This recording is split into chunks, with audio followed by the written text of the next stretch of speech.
யூதர்கள் ஒருவரை சந்திக்கும் பொழுது சாலோம் என்று சொல்லுவார்கள். ஷாலோம் என்றால் சமாதானம் என்று அர்த்தம். அப்படி பல விதமாக அவர்கள் ஒவ்வொருவரையும் வாழ்த்துவது வழக்கம். இது ஒரு புதிய முறையாக இருக்கும். கர்த்தர் உங்களோடு இருப்பாராக என்று அவர் வாழ்த்தும் பொழுது மறு உத்தரவாக கர்த்தர் உங்களை ஆசீர்வதிப்பாராக என்று சொல்லுவார்கள். அதனால் நான் இப்போ உங்களை கர்த்தர் உங்களோடு இருப்பாராகன்னு நான் சொல்லுவேன். நீங்கள் அதற்கு பிரதியுத்தரமாக கர்த்தர் உங்களை ஆசீர்வதிப்பாராக என்று சொல்லுங்கள். நான் கர்த்தர் உங்களை ஆசீர்வதிப்பாராக என்று சொல்லுவேன். நீங்கள் கர்த்தர் உங்களோடு இருப்பாராக என்று சொல்ல வேண்டும். புரிஞ்சுச்சா? ரைட். கர்த்தர் உங்களோடு கூட இருப்பாராக. கர்த்தர் உங்களை ஆசீர்வதிப்பாராக. ஆமென், ஆமென். Thank you.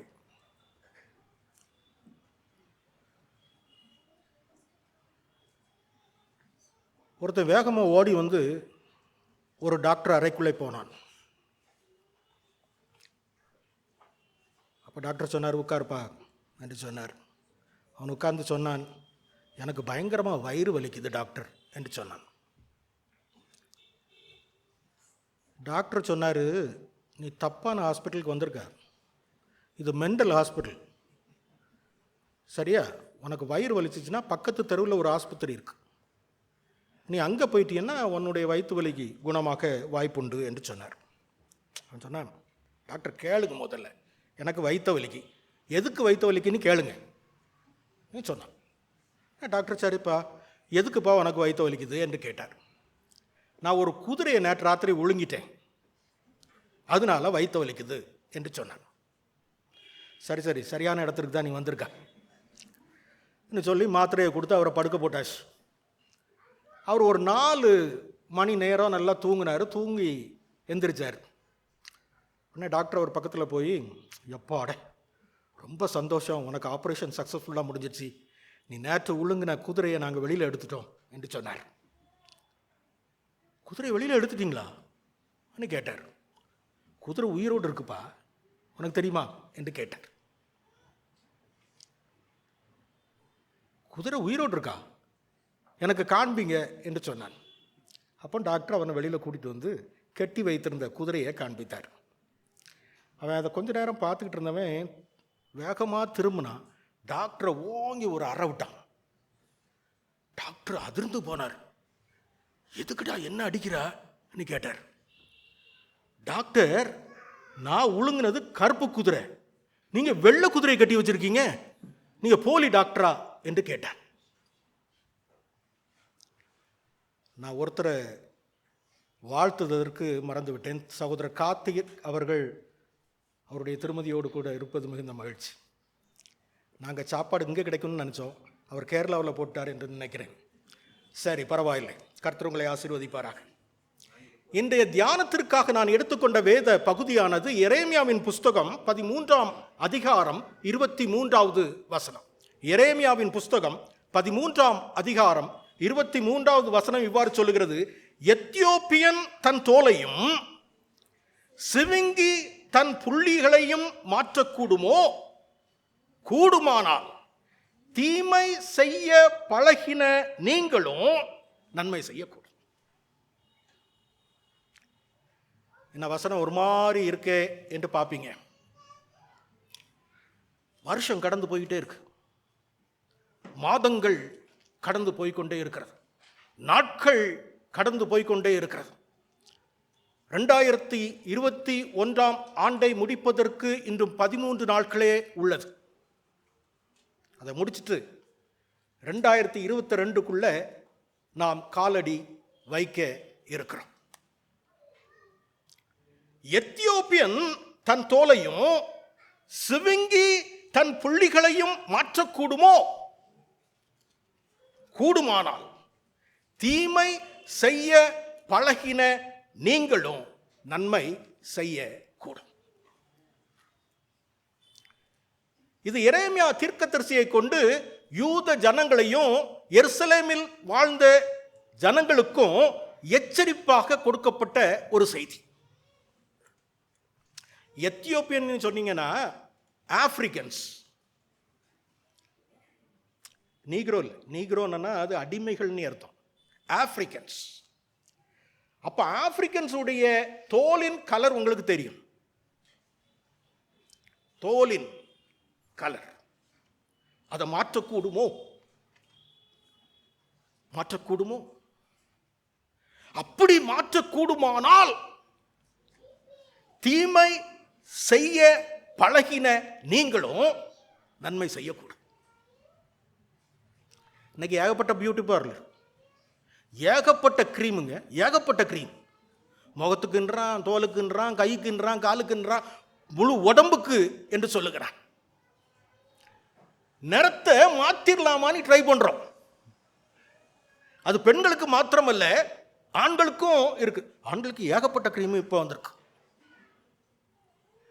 அதை போட்டு நம்மை அழகுபடுத்தி கண்ணாடியில் பார்த்து கொஞ்சம் சோப்பா இருக்குமோ அப்படின்னு பார்க்குறோம். ஆனால் ஒரு காரியம் என்னன்னா, நீங்கள் என்னதான் க்ரீம் போட்டு வெளியில் போயிட்டு திரும்பி வந்து கழுவுன உடனே உங்கள் ஒரிஜினல் கலர் வந்துடும். அதை ஒரு ட்ரையல் போட்டு பார்க்குறோம்.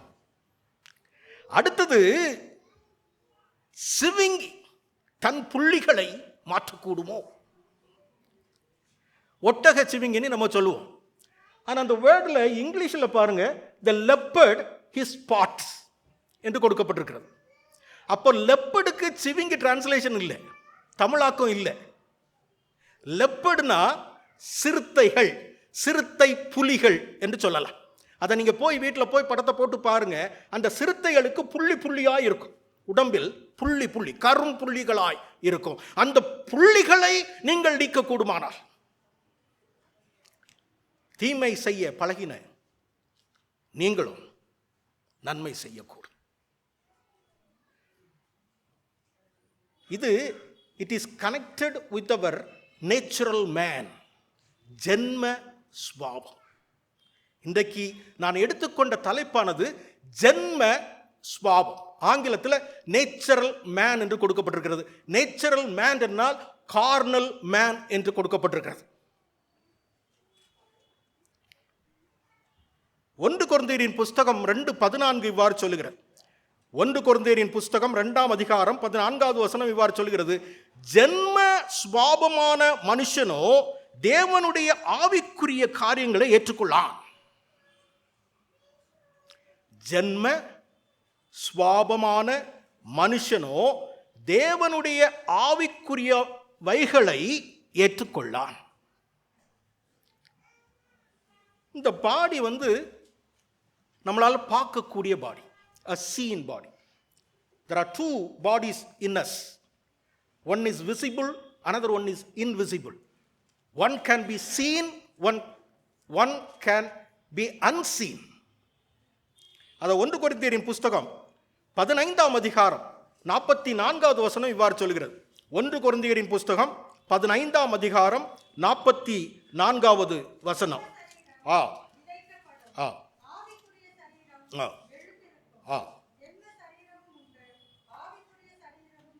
ஜென்ம சரீரமும் உண்டு, ஆவிக்குரிய சரீரமும் உண்டு.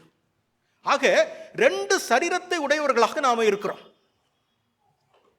ஆனா நமக்கு தெரிஞ்சதெல்லாம் ஜென்ம சரீரம், இந்த சரீரம் கொடுக்கப்பட்ட சரீரம். ஆனா ஆவிக்குரிய சரீரத்தை நம்ம கண்டுபிடிக்கணும்.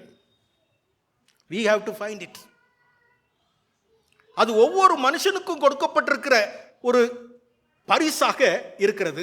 ஆனால் அதை அறிவதற்கு ஜென்ம சரீரம் விதைக்கப்பட வேண்டும். ஜென்ம சரீரம் விதைக்கப்படும், ஆவிக்குரிய சரீரம் எழுந்திருக்கும். ஆக இந்த ஜென்ம சரீரம் ஒவ்வொன்றாய் அலசி பார்த்து எங்க ஆவிக்குரிய சரீரம் இருக்கு என்பதை கண்டுபிடிக்கிற கடமையை தேவன் ஒவ்வொரு மனிதனுக்கும் கொடுத்திருக்கிறார். அது நமக்குள்ளதான் இருக்குது. பார்த்துடுங்க, யோவானின் புஸ்தகம் 14:17 இவ்வாறு சொல்லுகிறது. யோவானின் புஸ்தகம் 14:17, உலகம் அந்த சத்திய ஆவியானவரை காணாமலும் அறியாமலும் இருக்கிறபடியால் அவரை பெற்றுக்கொள்ள மாட்டாது. அவர் உங்களுடனே வாசம் பண்ணி உங்களுக்குள் இருப்பதால் நீங்கள் அவரை அறிவீர்கள். ஆக ஆவிக்குரிய சரீரம் நமக்குள்ளே இருக்கிறது. அதை நீங்க தேடுனா நீங்க கண்டுகொள்ளலாம். இந்த ஜென்ம சுவாபம் அல்லது மனித சுவாபம் என்றதற்கு அகராதியை நான் தேடி அதில் என்ன இருக்குன்னு யோசித்து பார்த்தேன்னா, அது குணம் கொடுக்கல, not a character or habits. சரிங்களா? அது என்ன கொடுத்துருக்குன்னா இயல்பு, இயற்கை உணர்வுன்னு சொல்கிறேன். இந்த மாமிசத்துக்குள்ள ஒரு இயற்கை உணர்வு இருக்கான், இயல்பு இருக்கு, மனித இயல்பு, மனித சுவாபம், ஜென்ம சுவாபம். அது நம்ம மாமிசத்தோட ஒட்டிக்கிட்டே இருக்குதான். பார்த்துக்கிடுங்க. நேச்சுரல் என்ற ஆங்கில வேர்டுக்கு கார்னல் என்ற வேர்டு கொடுக்கப்பட்டிருக்கிறது. கார்னல் வேர்டு என்னன்னு தமிழில் ஆராய்ந்து பார்த்தோன்னா, உடலை சார்ந்த, சரீரம் சார்ந்த சம்பந்தமான உணர்வு என்று கொடுக்கப்பட்டிருக்கு. That is within us. சில நேரம் இந்த பிள்ளைகள், குறிப்பாக ஆண் பிள்ளைகள் வீட்டில் கீழ்ப்படியாமல் இருந்தாங்கன்னா, அப்படியே சொல்லிட்டு ஏதாவது சொல்லிட்டு வெளியில் போனாங்கன்னா, மனைவி மாதிரி இப்படி சொல்லுவாங்க, அப்பனை மாதிரியே புத்தி. ஒரு சொல்லுது கேட்குதா பார், அதே ஸ்டபன்னஸ், அப்படியே கேட்காம போகுது பார், காது கேட்காம போகுது பார், சொல்கிறத நம்ம கேள்விப்பட்டிருக்கிறோம் இல்லையா? இயல்பு, இயற்கை உணர்வு. இந்த உணர்வை பற்றி பவுலார் விரிவாக சொல்லுகிறார். பார்த்துடுங்க. ரோமரின் புஸ்தகம் 8ஆம் அதிகாரம் 6-7 வசனங்கள். ரோமரின் புஸ்தகம் 8-6-7.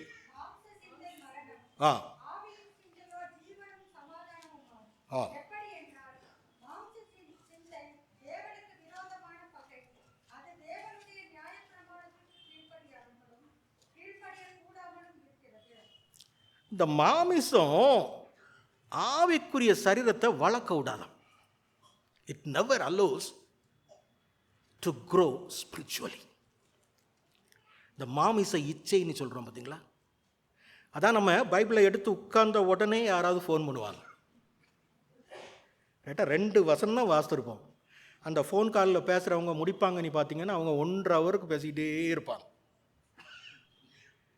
ஜெபிக்கும் போதும் முழங்கால் போட்ட உடனே நம்ம அட்டென்ஷனை திருப்புறதுக்கு வேற ஏதாவது ஒரு வழி வரும்.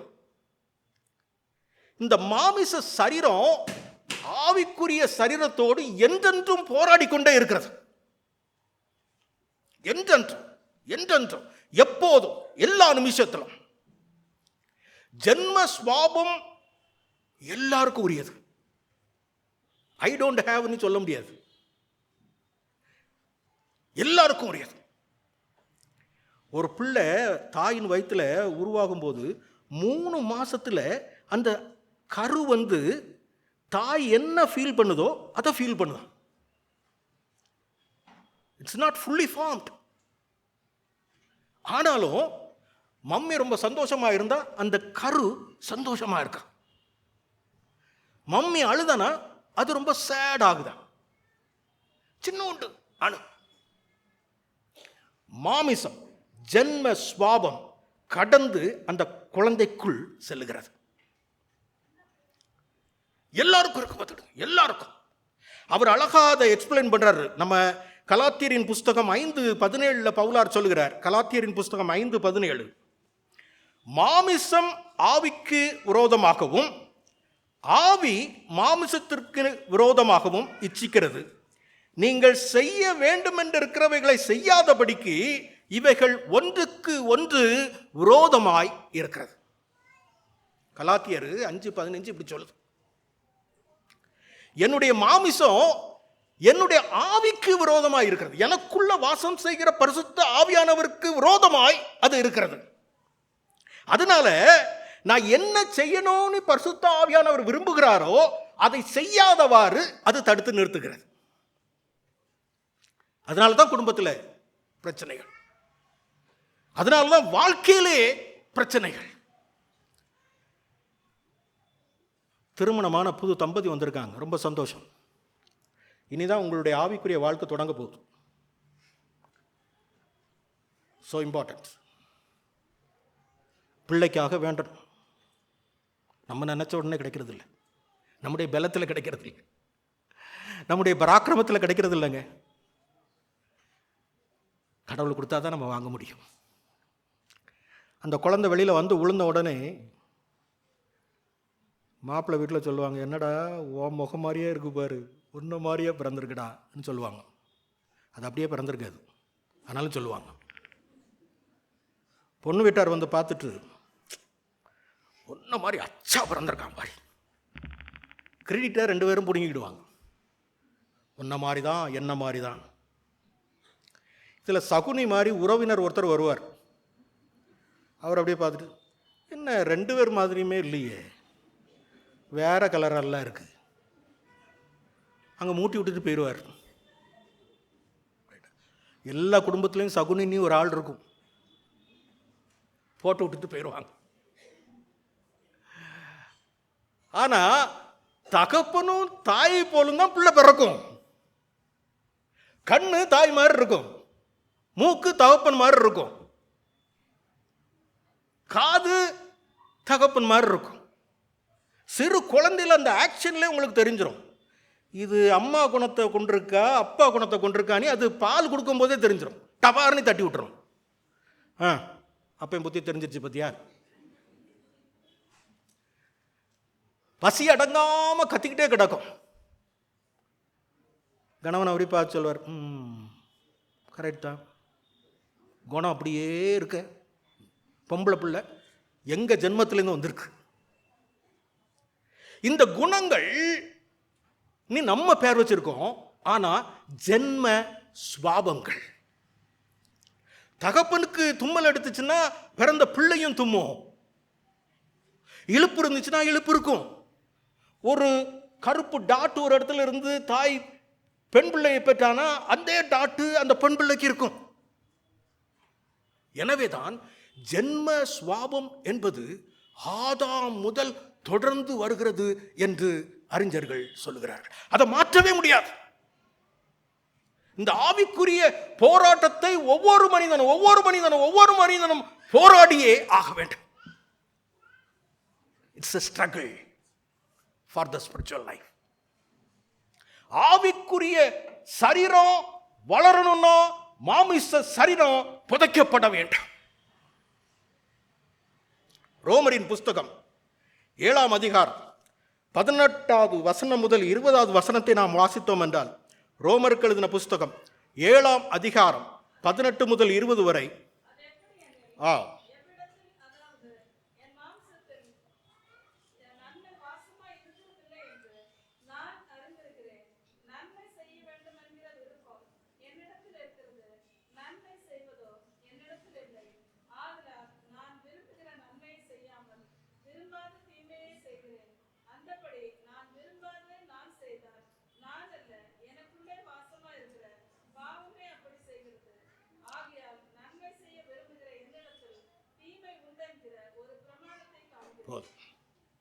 ரொம்ப அழகா சொல்றார். பிறந்த ஒவ்வொரு மனுஷனும் ஜென்ம ஸ்வாபம் உள்ளவனா இருக்கிறான். அவன் நன்மை செய்ய வேண்டும் என்று விரும்புகிறான், ஆனா அவனால செய்ய முடியவில்லை. ஒவ்வொருத்தரும் நன்மை வாசமாய் இருக்கிறதில்லை என்று நான் அறிந்திருக்கிறேன். காரணம், நன்மை செய்ய வேண்டும் என்று விரும்புகிற விருப்பம் எனக்கு இருக்கு, ஆனா என்னிடத்தில் இருக்கிற நன்மை செய்வதோ என்னிடத்தில் இல்லை. எல்லாருமே ஆவிக்குரிய வாழ்க்கையில் வளரணும்னு தான் நினைக்கிறோம். ஒரு நாள் நீங்கள் காலையில் எந்திரிச்சு இன்னைக்கு நான் பொய்யே சொல்லக்கூடாதுன்னு சொல்லிட்டு நீங்கள் உங்களுடைய காரியத்தில் ஈடுபட்டு சாயங்காலம் உட்கார்ந்து யோசித்து பாருங்கள், அன்னைக்கு தான் அதிக பொய்யை சொல்லியிருப்பீங்க. எதை செய்யக்கூடாது என்று இந்த மாமிசம் திட்டமிடுகிறதோ அதை மீண்டும் மீண்டும் அது செய்கிறது. ஜென்ம சுபாவம். எத்தியோப்பியன் தன் தோலையும் சிறுத்தை தன் புள்ளியையும் மாற்றக்கூடுமோ? கூடுமானால் தீமை செய்ய பழகின நீங்களும் நன்மை செய்வீர்கள். ஆக என்னுடைய உடம்புக்குள்ள இருக்கிற இந்த போராட்டத்தை நான் போராடியே ஆகணும். என்னுடைய ஆவிக்குரிய வாழ்க்கை மாறணும், ஆவிக்குரிய சரீரம் வளரணும் என்று நான் எண்ணினான். மாமிசத்தோடு பவர்ஃபுல்லா சண்டை பண்ணியே ஆகணும். எனவேதான் அதே அதிகாரத்தில் பவுல் சொல்லுகிறாரு 24வது வசனத்தில், நிர்பந்தமான மனிதன் நான், இந்த மரண சரீரத்திலிருந்து யார் என்னை விடுதலை ஆக்குவார்? இந்த போராட்டத்துக்குள்ள நீங்க வந்துட்டீங்கன்னா நிர்பந்தமான மனிதன். நல்லது செய்யணும் செய்யணும் செய்யணும்னு நினைக்கிறேன், செய்ய விட மாட்டேங்குது. உடனே நம்ம என்ன செய்வோம் தெரியுமா? பிளேமை தூக்கி போட்டுருவோம். சொசைட்டி, சமுதாயம் என்னை தீயோனாக்கியது. இல்லை, ஜென்ம சுவாபம், ஆதாமில் இருந்து வந்த சுவாபம் நம்மை மாற்ற விட மறுக்கிறது. எனவே நான் செய்த பாவத்தை மீண்டும் மீண்டும் தைரியமா செய்கிறேன். இன்னைக்கு பாவம் செய்யறதெல்லாம் ரொம்ப ஈஸியா இருக்கு தெரியுமா? தப்பு செய்யறத கிரேட்னு சொல்றாங்க இன்னைக்கு. அது எவ்வளோ ஐடியாவோடு இவங்க இந்த தப்பு செய்திருக்காங்க தெரியுமா? கிரேட் பீப்புள் யார் அப்படின்னு சொல்கிறோம். தப்பு செய்கிறத நியாயப்படுத்தி பேசுகிறோம். ஆவிக்குரிய வாழ்க்கைக்கு நம்ம மாறணும். எத்தனை பிரசங்கங்க, எத்தனை ஆவிக்குரிய கூட்டங்களை நாம கலந்து கொண்டு இருக்கிறோம். வேதத்தை வாசிக்கிறோம், ஜெபிக்கிறோம், இந்த மாமிசம் மாற மாட்டேங்குது, மாறவே மாட்டேங்குது. ஒரு கணவன் வேலையிலிருந்து வீட்டிற்கு வந்தார். மனைவியானவள் டிவியில் உட்காந்து ப்ரோக்ராம் அவங்க வழக்கம் போல் பார்த்துக்கிட்டு இருந்தாங்க. வந்த உடனே ஒரு முகங்கை காலெலாம் கழுவிட்டு டைனிங் டேபிளில் வந்து உட்கார்ந்தார். அந்த அம்மா போய் சமையலறையிலேருந்து சாதம், குழம்பு, கூட்டு எல்லாத்தையும் எடுத்து முன்னால் வச்சுட்டு, ஐயா விளம்பி சாப்பிட்டுக்கிடுங்கன்னு சொல்லிட்டு மறுபடியும் அவங்க டியூட்டிக்கு போயிட்டாங்க. இவர் சோறை சர்வ் பண்ணார். குழம்பு பாத்திரத்தை பார்த்தோன்னா ஒரு ப்ரௌன் கலரில் ஒரு குழம்பு இருந்துச்சு. அவர் கரண்டி அப்படியே எடுத்துட்டு அப்படியே ஒரு ஸ்பூன் எடுத்துட்டு, இது என்ன குழம்புன்னு தெரியலையே, என்ன குழம்புன்னு கேட்டோன்னா சண்டை ஆரம்பிச்சிடும். சரி ஊற்றி சாப்பிடும் சொல்லிட்டு அதை எடுத்து குழம்ப சோத்தில் போட்டு பிசைஞ்சி கொண்டு இருக்கும்போது முன் ரூம்லேருந்து சவுண்ட் வந்துச்சு. நான் வச்சுருக்கிற ரசம் எப்படி இருக்குதுங்க என்கிட்ட சத்தம் வந்துச்சு. அப்போ தான் அந்த மனுஷன் நினச்சான், நல்ல விலைக்கு குழம்புன்னு எதுவும் கேட்கல. ரைட்டா, கேட்டிருந்தேன்னா பெரிய ஓரையும் வந்திருக்கும். அதாவது அந்த கணவன் தன் மனைவியை நல்லா புரிஞ்சிருக்காரு. அதனால தான் அவர் அந்த மாமிச கிரியை வராம பார்த்துக்கிட்டார். இங்க மாமிச கிரியைகளின் லிஸ்ட் கொடுக்கப்பட்டிருக்கு பார்த்துக்கணுங்க. 17 மாமிச கிரியைகள். 17 மாமிச கிரியைகள். கலாத்தியரின் புஸ்தகம் 5ஆம் அதிகாரம் 19 முதல் 22. யார் வாசிக்க வேண்டாம், சரியா? நான் அதை லிஸ்ட் பண்ணிட்டு அப்படியே கடந்து போகிறேன். கலாத்தியரின் புஸ்தகம் 5, 19 முதல் 22. விபச்சாரம், வேசித்தனம், அசுத்தம், காம விவகாரம். இது 19வது வசனத்தில் இருக்கு. விபச்சாரம், வேசித்தனம், அசுத்தம், காம விவகாரம். 20வது வசனத்தில் விக்கிரக ஆராதனை, பில்லி சூனியம், பகைகள், விரோதங்கள், வைரோக்கியங்கள், கோபங்கள், சண்டைகள், பிரிவினைகள், மார்க்கபேதங்கள். அது 13 அங்கே முடிஞ்சிருது. 21 பொறாமைகள், கொலைகள், வெறிகள், களியாட்டுக்கள். அப்போ இந்த 17 கிரியைகளும் ஜென்ம சுவாபமா யாருக்குள்ள இருக்கு? நமக்குள்ள இருக்கு. இந்த 17 சுவாபத்தையும் நம்ம போரிட்டு வெல்ல வேண்டியது அவசியமா இருக்கிறது. It's not easy task. ஏன்னா எனக்குள்ள என் மாமிசத்தோடு, அது குணங்கள் அல்ல, that is not habits or characters to change. குணங்களை மாத்திரலாம், பழக்க வழக்கங்களை மாற்றலாம், இயல்புகளை மாற்ற முடியாது, இயற்கை தன்மையை மாற்ற முடியாது. அதனால இயேசு கிறிஸ்து கிட்ட இன்னைக்கு வேத வசனமாக அதை வாசித்தோம். அவர் சொன்னார், ஐஸ்வர்யவான் பரலோக ராஜ்யத்தில் போவது அரிதா இருக்கிறது என்று சொன்னார். அப்போ சீசர்களுக்கெல்லாம் ஒரே ஆச்சரியம். அப்போ நாங்கள்லாம் தேவனுடைய ராஜ்யத்திற்கு வர முடியாதா என்று கேட்டார்கள். அப்போதான் இயேசு கிறிஸ்து மத்தேயுவின் புஸ்தகம் 16:19-26 வசனம்,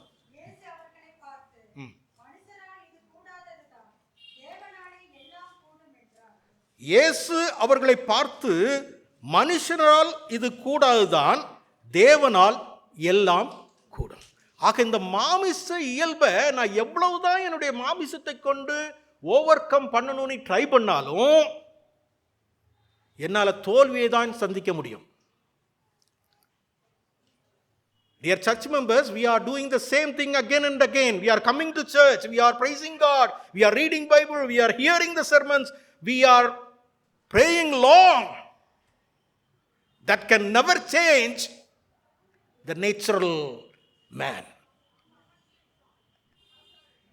தேவனால் மாத்திரம்தான் அதை செய்ய முடியும்.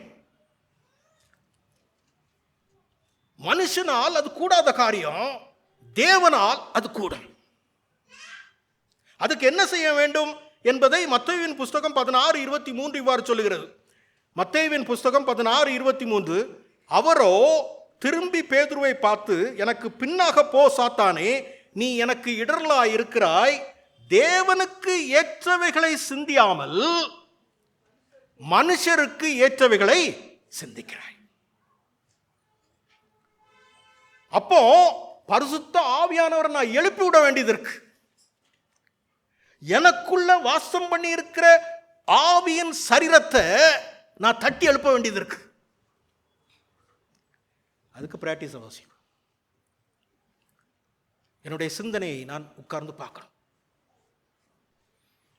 என்னுடைய நினைவுகளை நான் பார்க்கணும்.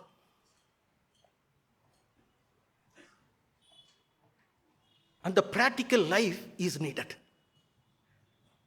நம்ம மரணத்தை நோக்கி போயிட்டு இருக்கோங்க. You are not going for any achievements or victories. டெத்தை நோக்கி தான் போயிட்டு இருக்கோம். மரணத்தை நோக்கி நீ போய்கிட்டு இருக்கா. வாழ்க்கையை கொடுத்தாச்சு, 58 வருஷம் முடிஞ்சு போச்சு. நீ எத்தனை வருஷம் கொடுக்க போறாருன்னு தெரியல. மரணத்தை நோக்கி போகும்போது இந்த உலகம் வேண்டாம், நமக்கு உலகம் வேண்டாம், இந்த மாமிசம் வேண்டாம். மாமிசம் விதைக்கப்படணும். அப்பந்தான் ஆவிக்குரிய சரீரம் எழுந்திருக்கும். எவ்வளோ நாள் இப்படியே ஓடிக்கிட்டு இருப்போம்? சின்ன சின்ன விஷயத்துக்கு கோபம், ஒரு சின்ன பதவி கிடைக்கலன்னா கோபம். எவ்வளோ நாள் ஆலயத்தை விட்டு ஓடிக்கொண்டே இருப்போம்? ஒரு சின்ன காரியத்தை கிடந்து பிரிவினையை உண்டாக்குகிறோம், கோபத்தை உண்டாக்குகிறோம், எரிச்சலை உண்டாக்குகிறோம். பரிசுத்த ஆவியானவரை எழுப்பி கொண்டு வாருங்க. சின்ன சின்ன பிராக்டிக்கல் திங். மார்னிங் எந்திரிச்ச உடனே, இன்னைக்கு எத்தனை பேர் ஜபிச்சிங்க? தயவுசெய்து கையை உயர்த்துங்க. காலையில் ஜபித்தவர்கள், ஓ கர்த்தருக்கு ஸ்தோத்திரம், நிறைய பேர் ஜபிச்சிருக்கீங்க. Very good, very good, very good, very good. ஜபிக்கணும். ஜபிக்கும் போது கேட்கணும், பரிசுத்த ஆவியானவரே வாரும். எத்தனை பேர் பாட்டு பாடி ஜபிச்சிங்க? ஓ பிரைஸ் காட், கர்த்தருக்கு ஸ்தோத்திரம். பாட்டு பாடணுமா? அதுவும் ஆவியானவரை குறித்து பாடணும். காலையில் சினிமா சாங்கை நல்லா போட்டு கேட்டுக்கிட்டே இருக்கும். சினிமா சாங்ஸ் எல்லாம் கேட்காதுங்க. கற்பனையான சாங், காதலை பற்றி தான் சொல்லிகிட்டே இருப்பாங்க. எத்தனை பேரை காதலிக்க? இருக்கிறத காதலிக்கிறதே பெரிய கஷ்டமாக இருக்கு. அதை போட்டு கேட்டுக்கிட்டே கிடக்க வேண்டியது. ரொம்ப இன்ட்ரெஸ்டிங்காக இருந்துச்சுன்னா அப்படி கேட்டுட்டு அப்படியே விட்டுருங்க. எப்படி வசனத்தை கேட்டு விட்டுடுறோம் பார்த்தீங்களா? வசனத்தை உள்ள அனுப்பிடுங்க, மனசுக்குள்ள அனுப்பிடுங்க. பாடணும். பரிசுத்த ஆவியானவரை குறித்து பாடணும். அருள் ஏராளமாய் பெய்யும், உறுதி வாக்கி. வேத அறிஞர்கள் சொல்றாங்க, காலைல நீ முழிச்ச உடனே பரிசுத்த ஆவியானவரே என் கையை பிடிச்சிக்கிடும், இன்னைக்கு நடத்தி செல்லும், நீ ஒரு 3 தடவை சொல்லி பாருங்க என்ன சொல்றாங்க. அது யூ வில் ரியலைஸ் பாட்டு பாடும்போது மனப்பாடம் ஆயிடுதா? வாய் மாத்திரம் பாடிக்கிட்டு இருக்கு, தலை எங்கேயோ போயிடுது. பிறகு ஸ்டான்ஸ் ஏதாவது மிஸ் ஆன பிறகுதான் ஓ பாட்டு பாடிக்கிட்டு இருக்கோம் அப்படின்னு வர்றோம். தேவனுக்குரியவைகளை சிந்தியுங்கள். தேவனுக்குரியவைகளை சிந்திக்க சிந்திக்க சிந்திக்க பரிசுத்த ஆவியானவர் உங்களுக்குள் கிரியை செய்வார். தூக்க வராமல் கஷ்டப்பட்டுக்கிட்டு இருக்கீங்களா? ஏசப்பா உங்களுடைய மடிவில் நான் படுத்து உறங்குறேன் அப்படின்னு சொல்லி பாருங்க. நான் அப்படி தான் சொல்லிட்டு கிடப்பேன். ஏசப்பா உங்களுடைய மார்பில் நான் சாய்ந்து உறங்குகிறேன். அப்படி ஒரு சிலிப்பு வரும். வாயில் சொல்கிறது இல்லை, மனசில் சொல்லணும். ஏன்னா மனசு தான், நினைவு தான் எங்கேயோ நம்மளை இழுத்து போயிட்டே இருக்கும். அது சொல்லி பாருங்க. பரிசுத்த ஆவியானவர் சில நேரங்களில் ஏதாவது பிரச்சனைகளில் இருக்கும்போது, பரிசுத்த ஆவியானவரை என்னுடைய மூளையை நீர் வைத்துக்கொள்ளும், என் சிந்தனையை நீர் வைத்துக்கொள்ளும்.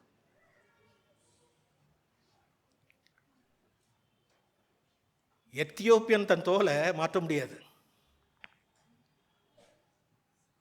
சிறுத்தை புள்ளியை மாற்ற முடியாது,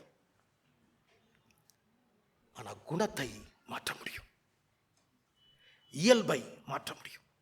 இன்னைக்கு புளித்த ஒரு மாங்காய் மரத்தை ஒரு இனிப்பான மாங்காய் மரத்தோடு இணைக்கும் பொழுது அதில் வருகிற கனிகள் இனிப்பாய் இருக்கிறது.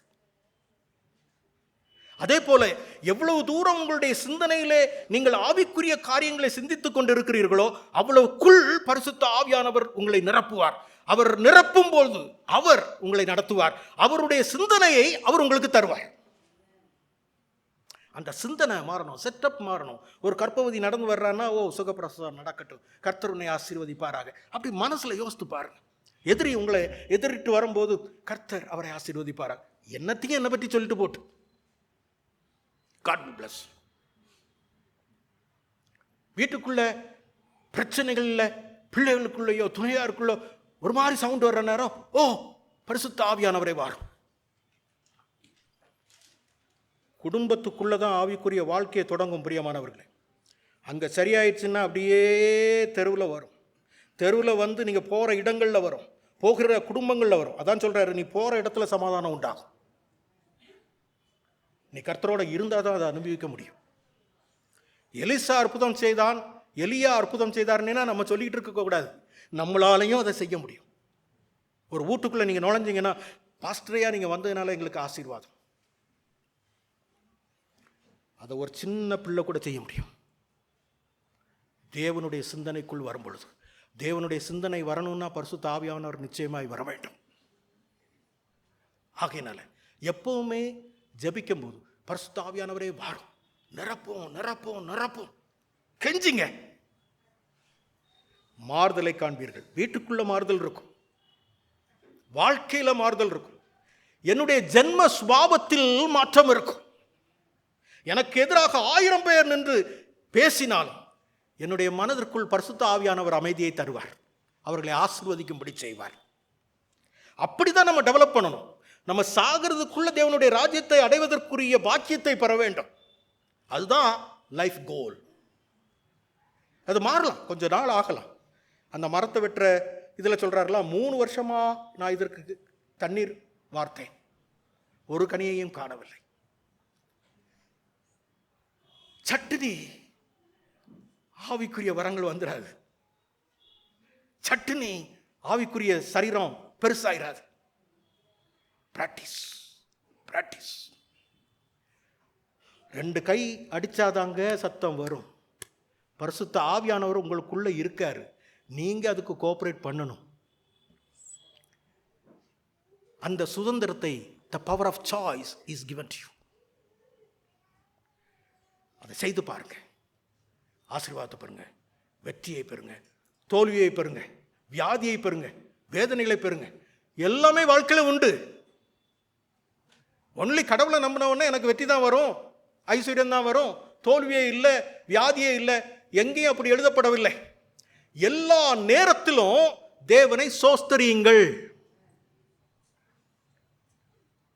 போராட்டம் உண்டு, விசுவாச போராட்டங்கள் உண்டு. ஆவியானவர் உங்களுக்குள் இருக்கிறார். என் உயிரான உயிரான உயிரான இயேசு. சேர்ந்து பாடுவோமா? என் உயிரான உயிரான உயிரான இயேசு, உயிரான இயேசு, என் உயிரோடு கலந்தில் என் உயிரே நான் உம்மை துதிப்பே. என் உயிரே நான் உம்மை துதிப்பே. என் உயிரான உயிரான உயிரான இயேசு. கொஞ்சம் சத்தமா பாடும்.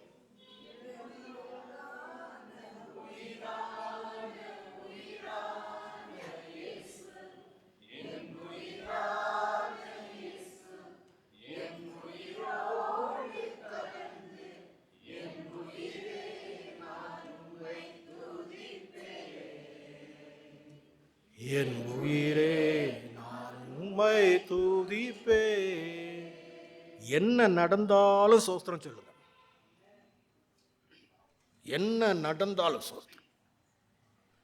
ஆவியானவர் இறங்குவார், ஆவியின் கனிகளை தருவார், ஆசீர்வதிப்பார். அப்படிப்பட்ட சலாக்கியத்தை தேவன் தருவாராக. ஆமென்.